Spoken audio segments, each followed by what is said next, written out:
اس وقت میں ایک دعا کے لیے بھی کہنا چاہتا ہوں.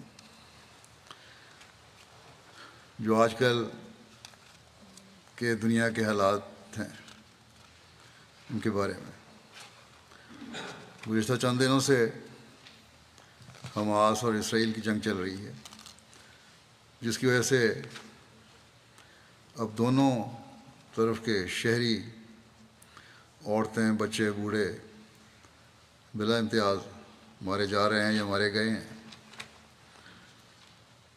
اسلام تو جنگی حالات میں بھی عورتوں، بچوں اور کسی طرح بھی جنگ میں حصہ نہ لینے والوں کے قتل کی اجازت نہیں دیتا،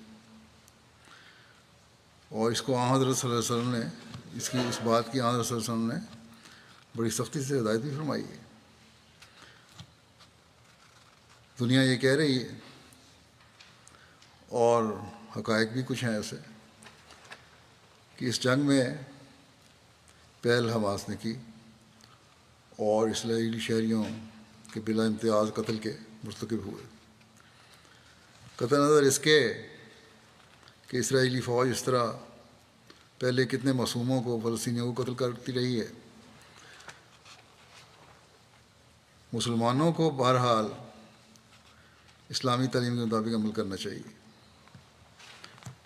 اسرائیلیوں نے کیا، فوجوں نے، ان کا فعل ہے، اور اس کے اور طریقے سے حل کرنے کے. اگر کوئی جائز لڑائی ہے تو فوج سے تو ہو سکتی ہے، عورتوں، بچوں اور بے ضرر لوگوں سے نہیں. بہرحال اس لحاظ سے حماس نے جو قدم اٹھایا وہ غلط تھا. اس کا نقصان زیادہ ہوا، فائدہ کم.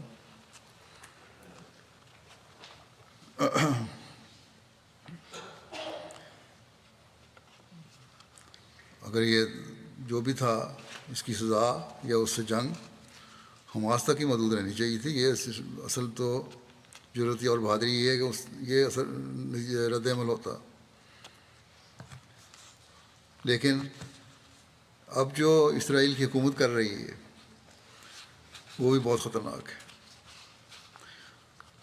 اور یہ معاملہ اب لگتا ہے کہ رکے گا نہیں. کتنی بے حساب جانیں معصوم لوگوں اور عورتوں اور بچوں کی ضائع ہوں گی، اس کا تصور بھی نہیں کیا جا سکتا. اسرائیلی حکومت کا تو یہ اعلان تھا کہ ہم غزہ کو بالکل مٹا دیں گے، اور اس کے لیے بے شمار بے تحاشا بمبارمنٹ کی. انہوں نے راکھ کا ڈھیری کر دیا شہر. اب نئی صورت یہ پیدا ہوئی ہے کہ وہ کہتے ہیں کہ 1 ملین سے زیادہ لوگ غزہ سے نکل جائیں. کچھ اس میں سے نکلنے بھی شروع ہو گئے ہیں. اس پر شکر ہے کہ مری مری آواز سے ہی صحیح، لیکن کچھ آواز تو UN والوں کی طرف سے نکلی ہے کہ یہ انسانی حقوق کی پامالی ہو ہے اور یہ غلط ہوگا، اور اس سے بہت مشکلات پیدا ہوں گی، اور اسرائیل کو اپنے اس حکم کو پہ سوچنا چاہیے، بجائے اس کے کہ سختی سے اس کو کہیں کہ یہ غلط ہے. درخواست ہی کر رہے ہیں ابھی بھی. بہرحال ان معصوموں کا کوئی قصور نہیں جو جنگ نہیں کر رہے. اگر دنیا اسرائیلی عورتوں، بچوں اور عام شہری کو معصوم سمجھتی ہے تو یہ فلسطینی معصوم ہیں.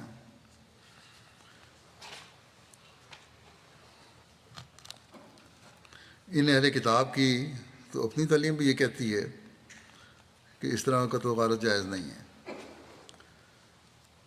مسلمانوں پر اگر الزام ہے کہ انہوں نے غلط کیا تو اپنے گریبان میں بھی جھانکیں یہ لوگ.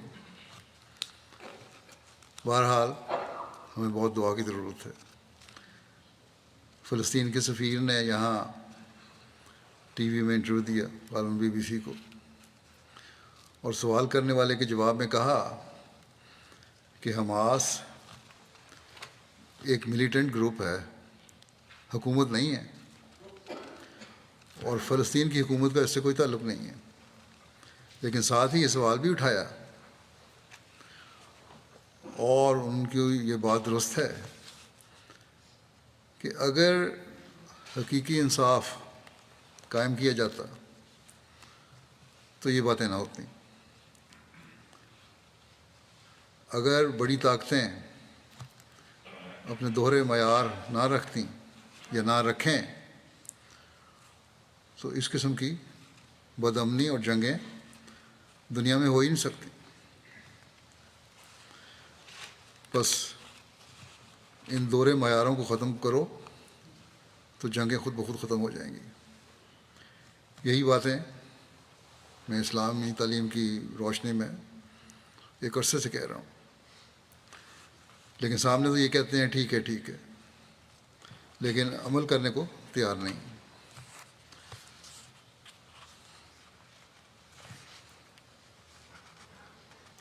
اب تمام بڑی طاقتیں یا مغربی طاقتیں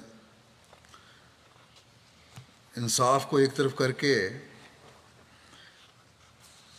فلسطینیوں پر سختی کے لیے اکٹھی ہو رہی ہیں، اور ہر طرف سے فوجوں کی بھجوانے کی باتیں ہو رہی ہیں۔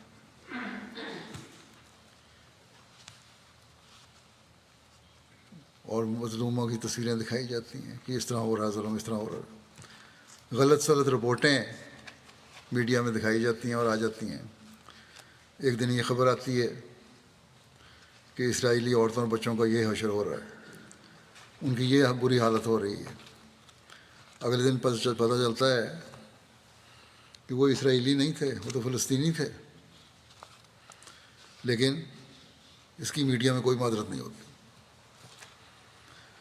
اور کوئی ہمدردی کا لفظ ان کے لیے نہیں کہا جاتا۔ یہ لوگ جس کی لاٹھی اس کی بھینس پر عمل کرتے ہیں، جن کے ہاتھ میں دنیا کی معیشت ہے ان کے آگے انہوں نے جھکنا ہے۔ اگر جائزہ لیا جائے تو لگتا ہے کہ بڑی طاقتیں جنگ بھڑکانے پر تلی ہوئی ہیں بجائے اس کو ٹھنڈا کرنے کے۔ جنگ ختم کرنا نہیں چاہتی ہیں لوگ۔ پہلی جنگ عظیم کے بعد جنگوں کے خاتمے کے لیے بڑی طاقتوں نے لیگ آف نیشنز بنائی، لیکن انصاف کے تقاضے پورے نہ کرنے اور اپنی برتری قائم رکھنے کی وجہ سے یہ ناکام ہو گئی، اور دوسری جنگ عظیم ہوئی، اور 7 کروڑ سے زیادہ جانیں کہتے ہیں ضائع ہوئیں۔ اب یہی حال UN کا ہو رہا ہے۔ بنائی تو اس لیے گئی تھی کہ دنیا میں انصاف قائم کیا جائے گا اور مظلوم کا ساتھ دیا جائے گا، جنگوں کے خاتمے کی کوشش کی جائے گی، لیکن ان باتوں کا دور دور تک پتہ نہیں۔ اپنے مفادات کوئی ہر کوئی دیکھ رہا ہے۔ اب جو اس بے انصافی کی وجہ سے جنگ ہوگی، اس کے نقصان کا تصور ہی عام آدمی نہیں کر سکتا، اور یہ سب بڑی طاقتوں کو پتہ ہے کہ کتنا شدید نقصان ہوگا، لیکن پھر بھی انصاف قائم کرنے میں کوئی توجہ نہیں ہے، اور توجہ دینے پر کوئی تیار بھی نہیں ہے۔ ایسے حالات میں مسلمان ملکوں کو کم از کم ہوش کے ناخن لینے چاہیے، اپنے اختلافات مٹا کر اپنی وحدت کو قائم کرنا چاہیے۔ اگر مسلمانوں کو یہ ہدایت اللہ تعالیٰ نے اہل کتاب سے تعلقات بہتر کرنے کے لیے دی ہے کہ تعالوا الی کلمۃ سواء بیننا و بینکم، اس کلمے کی طرف آ جاؤ جو ہمارے اور تمہارے درمیان مشترک ہے، اللہ تعالیٰ کی ذات ہے، تو مسلمان جن کا کلمہ مکمل طور پر ایک ہے، کیوں اختلافات ختم کر کے اکٹھے نہیں ہو سکتے؟ بس سوچیں اور اپنی عبادت کو قائم کریں، اور یہی دنیا سے فساد دور کرنے کا ذریعہ ہو سکتا ہے۔ اور انصاف کے تقاضے پورے کرنے کے لیے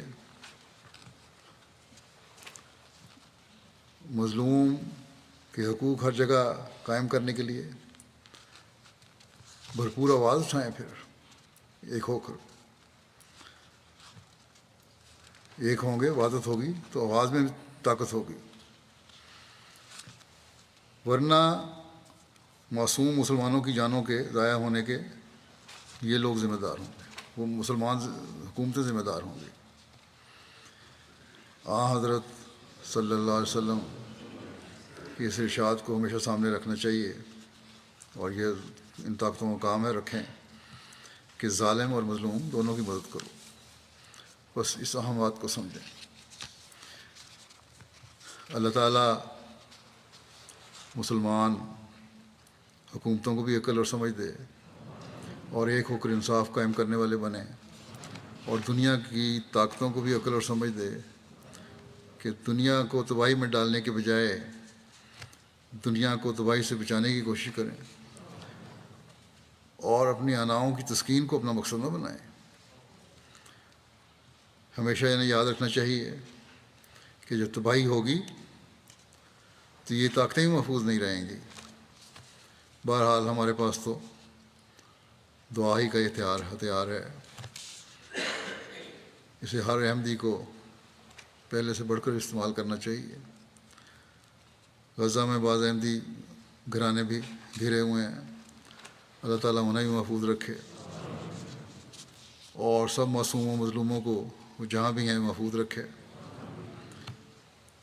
اللہ تعالیٰ حماس کو بھی عقل دے، اور یہ لوگ خود اپنے لوگوں پر ظلم کرنے کے ذمہ دار نہ بنیں، اور نہ کسی پر ظلم کریں۔ اسلامی تعلیم کے مطابق جو ہے حکم، اس کے مطابق اگر جنگیں کرنی بھی ہیں تو اس طرح کریں۔ کسی قوم کی دشمنی بھی ہمیں انصاف سے دور کرنے والی نہ ہو، یہی اللہ تعالیٰ کا حکم ہے۔ اللہ تعالیٰ بڑی طاقتوں کو بھی توفیق دے کہ وہ دونوں طرف انصاف کے تقاضے پورے کرتے ہوئے امن قائم کرنے والی بنے، یہ نہیں کہ ایک طرف جھکاؤ ہو جائے اور دوسری طرف کا حق مارا جائے، ظلم و زیادتی میں بڑھنے والی نہ ہوں۔ اللہ تعالیٰ کرے کہ ہم دنیا میں امن و سلامتی دیکھنے والے ہوں۔